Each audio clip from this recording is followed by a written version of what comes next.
Hi friends, నేను మీ Jafar. Welcome back to Jafar education. ఈరోజు ప్రధాన దినపత్రికలో వచ్చినటువంటి డిఎస్సికి సంబంధించినటువంటి కొన్ని ముఖ్యమైన అప్డేట్స్ ఉన్నాయి. వాటితో పాటు మరికొన్ని ఎడ్యుకేషన్కి సంబంధించిన అప్డేట్స్ ఉన్నాయి. వాటన్నిటి మనము వన్ బై వన్ క్లియర్గా అయితే తెలుసుకుందాం.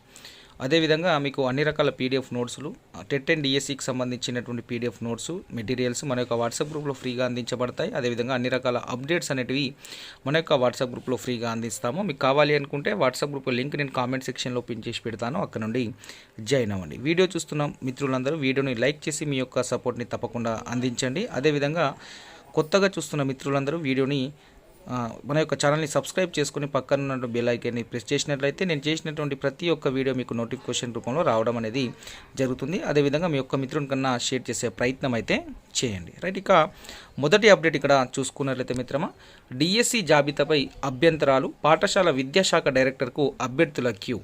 ఇక్కడ చూసుకున్నట్లయితే డిఎస్సి 1:3 జాబితాపై పలు అభ్యంతరాలు వ్యక్తమవుతున్నాయి. తమకు అన్యాయం జరుగుతున్నదంటూ అభ్యర్థులు ఆవేదన వ్యక్తం చేస్తున్నారు. గురువారం పాఠశాల విద్యాశాఖ డైరెక్టర్ కార్యాలయానికి క్యూ కట్టారు. పలు జిల్లాల నుంచి తరలివచ్చిన అభ్యర్థులు అధికారులను కలిసి తమ గోడును వెళ్లబోసుకున్నారు.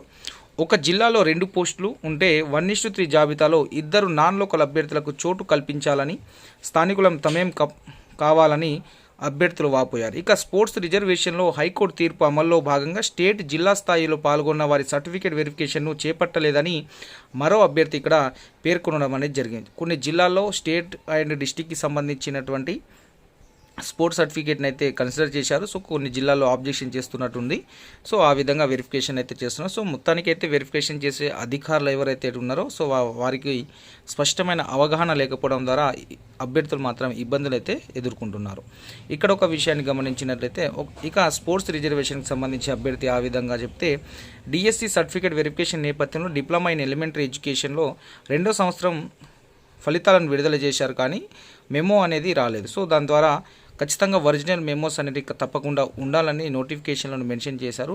ఎగ్జామ్ అయ్యే వెరిఫికేషన్ నాటికి అన్ని నోటిఫికేషన్ కంప్లీట్గా ఉండాలని చెప్పడం జరిగింది. సో అందుకనేసి లేకపోవడం ద్వారా వారు ఆ యొక్క వెరిఫికేషన్ అనేది ఆపడం అనేది జరుగుతుంది, రిజెక్ట్ చేయడం అనేది జరుగుతుంది. ఎందుకంటే డిఎస్సి నోటిఫికేషన్లో కూడా మెన్షన్ చేశారు, తప్పకుండా వెరిఫికేషన్ నాటికి అన్ని ఒరిజినల్ సర్టిఫికేట్స్ ఉండాలని చెప్పడం అనేది జరిగింది, గమనించండి. ఇంకోటి స్పోర్ట్స్కి సంబంధించి ముఖ్యంగా నేషనల్, అదేవిధంగా స్టేట్, ఇంటర్నేషనల్, అదేవిధంగా జోనల్కి సంబంధించి జిల్లా స్థాయికి సంబంధించిన సర్టిఫికేట్స్ అప్లోడ్ చేయడం అనేది జరిగింది.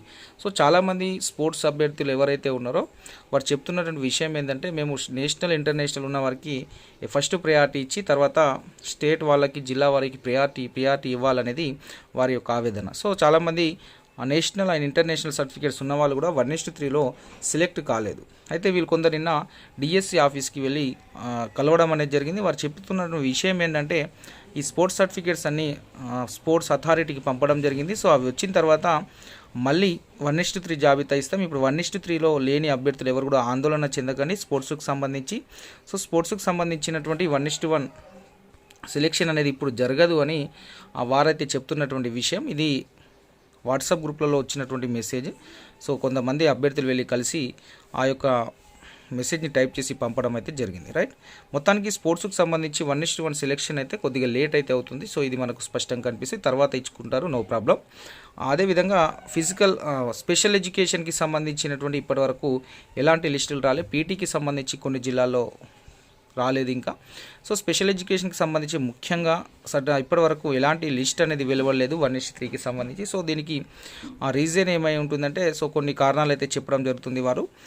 సో దానికి సంబంధించినది కూడా, సో ఈ ప్రాసెస్ కంప్లీట్ అయిన తర్వాత ఈ స్పోర్ట్స్కి సంబంధించిన సెలెక్షన్, అదేవిధంగా ఈ స్పెషల్ ఎడ్యుకేషన్కి సంబంధించినటువంటి సెలెక్షన్ అయితే జరిగే అవకాశం అయితే కనిపిస్తూ ఉంది. సో దాన్ని మీరు గమనించండి. రైట్, ఇక్కడ అభ్యంతరాలంటే తప్పకుండా అభ్యర్థులు చాలామంది కన్ఫ్యూజ్ అయ్యేది యూఆర్ అనేది ఉంటుంది, అన్రిజర్వ్డ్ అనేది. సో ప్రతి నాన్ లోకల్ పోస్టులు అంటే 5% అనేది తీయడం అనేది జరుగుతుంది ప్రతి జిల్లాలో. సో ఆ నాన్ లోకల్ కింద ఫర్ ఎగ్జాంపుల్ ఒక 3 పోస్టులు ఉంటే 9 మెంబర్స్ని సెలెక్ట్ చేస్తారు. టాప్ మెరిట్లో ఉన్న ఆ డిస్టిక్లో టాప్ మెరిట్లో ఉన్నట్టు ఆ డిస్టిక్లో ఎవరెవరైతే అప్లై చేశారో ఆ డిస్టిక్లో వేరే డిస్టిక్లో అప్లై చేసినా ఆ డిస్టిక్ వాళ్ళు టాపర్స్ ఉన్నా, సో ఎవరు టాప్ మెరిట్ ర్యాంక్ ఉంటుందో వాళ్ళని ఈ అన్రిజర్వ్లో 1:3కి పిలవడం అనేది జరిగింది. దాన్ని మీరు గమనించే ప్రయత్నం అయితే చేయండి. నెక్స్ట్ ఇక చూసుకున్నట్లయితే డిఎస్సి ధృవపత్రాల పరిశీలన 5 లోపు పూర్తి చేయాలని కలెక్టర్లకు నిన్న వీడియో కాన్ఫరెన్స్లో సీఎం రేవంత్ రెడ్డి గారు ఆదేశించారు.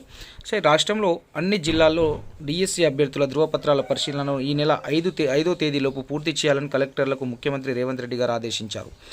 సచివాలయంలో గురువారం ఆయన కలెక్టర్లతో వీడియో కాన్ఫరెన్స్ నిర్వహించారు. ఈ సందర్భంగా సీఎం మాట్లాడుతూ మొత్తం 11,062 మంది ఎంపికైన అభ్యర్థులకు ఈ నెల 9న ఎల్బీ స్టేడియంలో నియామక పత్రాలు అందించేందుకు వీలుగా జిల్లాలో వేగంగా ధృవపత్రాల పరిశీలన చేస్తున్నారు. అయితే ఇక్కడ ధృవపత్రాల పరిశీలన అయితే వేగంగా ఏం లేదు, చాలా స్లోగా చేస్తున్నారు. సో వాళ్ళకి కరెక్ట్ తెలియకపోవడం వల్ల ఆఫీసర్స్కి దాని మీద అవగాహన లేకపోవడం ద్వారా చాలామంది అభ్యర్థుల ఇబ్బందులు కూడా ఎదుర్కొంటున్నారు. ఇక్కడ ముఖ్యంగా ఏంటంటే టెట్ హాల్ టికెట్ కావాలి, 2013 టెట్ హాల్ టికెట్ కావాలి. సో టెట్ హాల్ టికెట్లు అనేది ఎక్కడ ఏ ఎడ్యుకేషన్ డిపార్ట్మెంట్ సంబంధించి దాంట్లో ఎక్కడ కూడా అడగలేదు. టెట్ ర్యాంక్ కార్డు ఉంటే సరిపోతుంది, దాంట్లో హాల్ టికెట్ నెంబర్ ఉండి దాని డీటెయిల్స్ అన్నీ ఉంటాయి.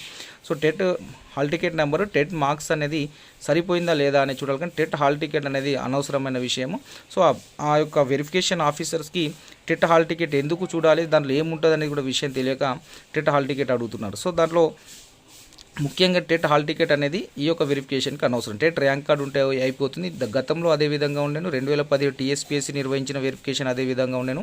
సో ఇప్పుడు కూడా ఆ విధంగానే నోటిఫికేషన్ ప్రకారం వెరిఫికేషన్ చేయాలి. కానీ అలా కాకుండా వారికి ఏది నోటికి వస్తే ర్యాంక్ కార్డు ఉన్నప్పుడు హాల్ టికెట్ ఏది. సో ఇలా వాళ్ళకు అవగాహన లోపం ద్వారా కూడా చాలామంది అభ్యర్థులు అయితే ఇబ్బందులు అయితే ఎదుర్కొంటున్నారు.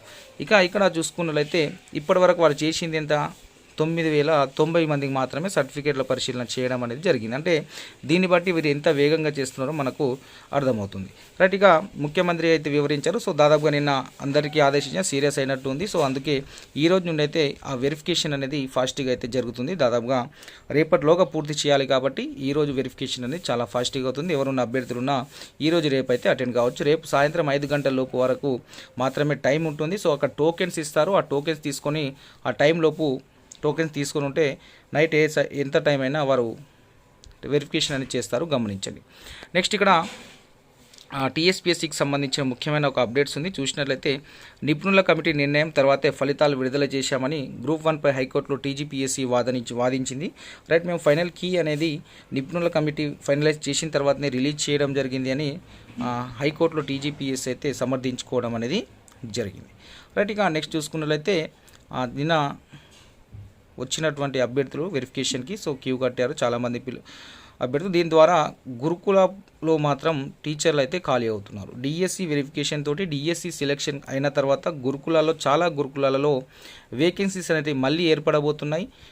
గురుకులలో జాయిన్ అయిన చాలామంది అభ్యర్థులకు డిఎస్సిలో కూడా జాబ్ రావడం జరిగింది. కాబట్టి దీని ద్వారా గురుకుల సొసైటీలో మొన్న రిక్రూట్మెంట్ జరిగిన దాంట్లో చాలా మళ్ళీ వేకెన్సీస్ ఏర్పడుతున్నాయి, గురుకులాలు ఖాళీ అవుతున్నాయి. సో గురుకుల పోస్టులు కూడా హెవీగా మళ్ళీ ఖాళీ అవుతున్నాయి. ప్రతి ఒక్క అభ్యర్థి గురుకుల సాధించినటువంటి దాదాపుగా అభ్యర్థులు డిఎస్సి సెలెక్షన్లో కూడా ఆల్మోస్ట్ వాళ్ళు మంచి ర్యాంక్ సాధించారు. దాని ద్వారా వారు డిఎస్సి ఈ స్కూల్ ఎడ్యుకేషన్ డిపార్ట్మెంట్కి రావాలని ప్రయారిటీ ఇస్తారు. కాబట్టి ఆటోమేటిక్గా గురుకులాల్లో మళ్ళీ ఖాళీలు అనేటివి ఏర్పడుతున్నాయి, గమనించండి. సో ఇవి 1 by 1 ఇలా నింపడం ద్వారా ఇలా ఖాళీలు అనేటివి బ్యాక్లాగ్ అనేటివి ఏర్పడుతున్నాయి. సో ఇక్కడ డౌన్ మెరిట్ వాళ్ళు ఇవ్వట్లేదు. సో మళ్ళీ నోటిఫికేషన్లోనే గురుకులాలు అనేటివి ఫిలప్ అవుతాయి. అప్పటి వరకు అవుట్సోర్సింగ్లో అది జరుగుతూ ఉంటుంది, దాన్ని మీరు గమనించండి. రైట్, ఇక ఇది మనకు ప్రధాన దినపత్రికలో వచ్చిన ముఖ్యమైన అప్డేట్స్. ఏమున్నా మీరు కామెంట్ చేయండి. సో దానికి సంబంధించిన అప్డేట్స్ మేము మీకు అందించే ప్రయత్నం చేస్తాను. సో ఇంకే అప్డేట్స్ ఉన్నా మీకు మన యొక్క వాట్సాప్ గ్రూప్లో ఎప్పటికప్పుడు అందించే ప్రయత్నం చేస్తాను. మీరు తప్పకుండా వీడియోని లైక్ చేసి మీ యొక్క సపోర్ట్ని అందించే ప్రయత్నం చేయండి. Thank you so much.